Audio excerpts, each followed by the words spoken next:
On va décrypter aujourd'hui cette annonce sur le lancement de la Bambu Lab A1 Mini. On va pouvoir discuter des caractéristiques principales de cette nouvelle imprimante. Je vais vous donner mon avis personnel sur ce nouveau produit de la gamme. Allez, c'est parti!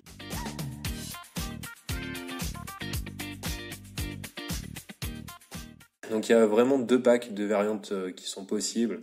Donc on va avoir là un mini ici, donc qui est sans le AMS Lite, donc sans le module de multicouleur. Donc tu pourras pas imprimer 4 couleurs comme c'était annoncé. Et du coup on est à un positionnement autour à 321 exactement, 68 €. Donc vraiment le positionnement en termes de prix est vraiment bon, je trouve. Donc on a une version combo avec l'AMS Lite à 493,10 €. Donc ce qui fait à peu près 170 € pour le module AMS. Donc là juste pour le module c'est pas donné je trouve. Donc en termes de caractéristiques principales, on va être sur une machine qui va être préassemblée, pré-réglée d'usine. Tu vas pouvoir imprimer grosso modo en 15-30 minutes à partir du déballage, donc ça c'est vraiment pas mal. On va être sur un plateau ici qui va être en 18 par 18 par 18, donc en centimètres bien sûr. Sachant que sur la Bambu Lab X1C par exemple on est en 25,6 x 25,6. La vitesse maximale de print telle qu'elle est mise, donc on est sur du 500 mm seconde, sachant que ce qu'ils vont dire c'est que conseillé on va être aux alentours de 200 ou 250 comme d'habitude. Donc grosso modo je pense qu'il faut s'attendre à tourner entre 200 et 300 mm seconde en standard, pour garder une bonne qualité bien sûr. Voilà, donc après en termes de température, on a une température maximale de 300 degrés, ce qui est plutôt pas mal au niveau de l'extrudeur.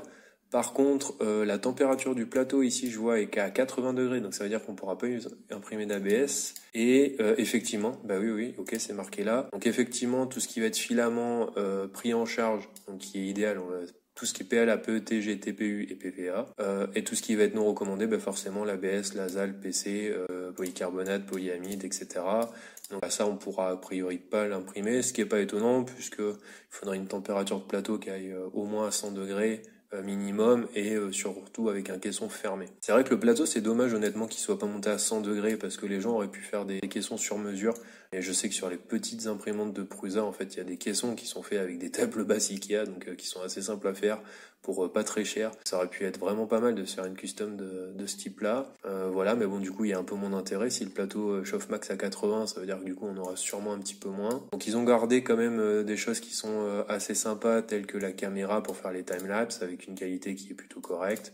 Des capteurs de fin de filament, donc tout un tas de capteurs au niveau du débit, etc. en temps réel, des capteurs d'enchevêtrement du filament, il y a un capteur aussi qui détecte les nœuds de la bobine, etc. Au niveau des bus, donc il y a la bus de 0,4 mm qui est inclus, et forcément il y a possibilité de prendre les 0,2, 0,6 et 0,8 selon les projets que vous voulez faire bien évidemment. Voilà, donc là je me suis attardé vraiment sur la caractéristique principale. Donc qu'est-ce qu'on en pense? Franchement c'est difficile à dire à chaud, vraiment très difficile. Je trouve que pour une imprimante petit format, je trouve que le positionnement de prix de la première est vraiment pas mal. Si on veut faire du multimatériau et surtout du multicouleur, parce que multimatériau, tu vois qu'on est limité à finalement du PLA et du PETG.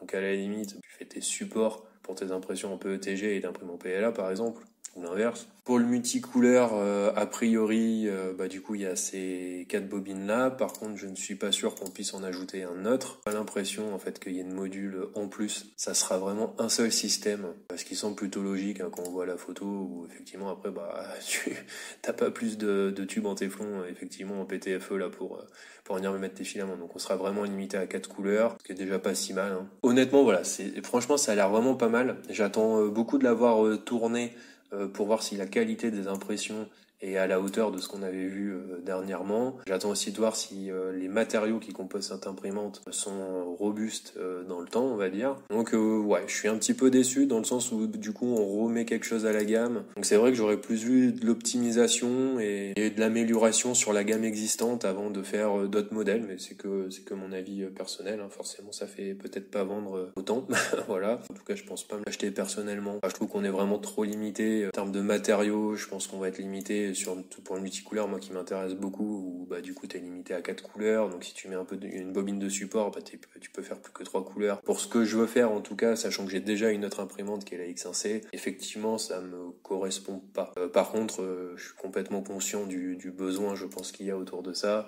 C'est vrai que c'est une imprimante qui prend pas beaucoup de place, donc si t'as pas beaucoup de place chez toi, tu peux en avoir une, deux ou trois sans problème. Je pense que les impressions vont être quand même assez rapides, et surtout le prix est pas très cher en vrai. Pour être honnête, quand tu regardes pour débuter l'impression 3D, entre 200 et 400 euros, honnêtement c'est pas mal. Là on est à 321, ça te fait une imprimante qui est plutôt sympa, hein, en termes de look on en a pas parlé, mais en termes de design qui est plutôt pas mal, et finalement je suis sûr que la qualité sera bonne. Là c'est vrai que pour l'instant je pèse les mots en ouvrant le débat et en posant la question, mais il n'y a pas de raison. Je pense que ça sera très très bien comme on a pu le voir sur les X1C ou les P1P, P1S. Maintenant que je vois ici, je me dis, Bambu Lab a fait son Bamboo Studio, on était très proche de Prusa Slicer, en tout cas on était un petit cousin. Le MMU, on est le système d'AMS. Sur le site de Printables, vous avez dû voir que Bambu Lab a annoncé le Maker World. La Prusa Mini, là on a la Bambu Lab A1, donc je me dis que éventuellement la prochaine option, si vous me suivez, ça serait la Prusa XL avec la Bambu Lab XL1.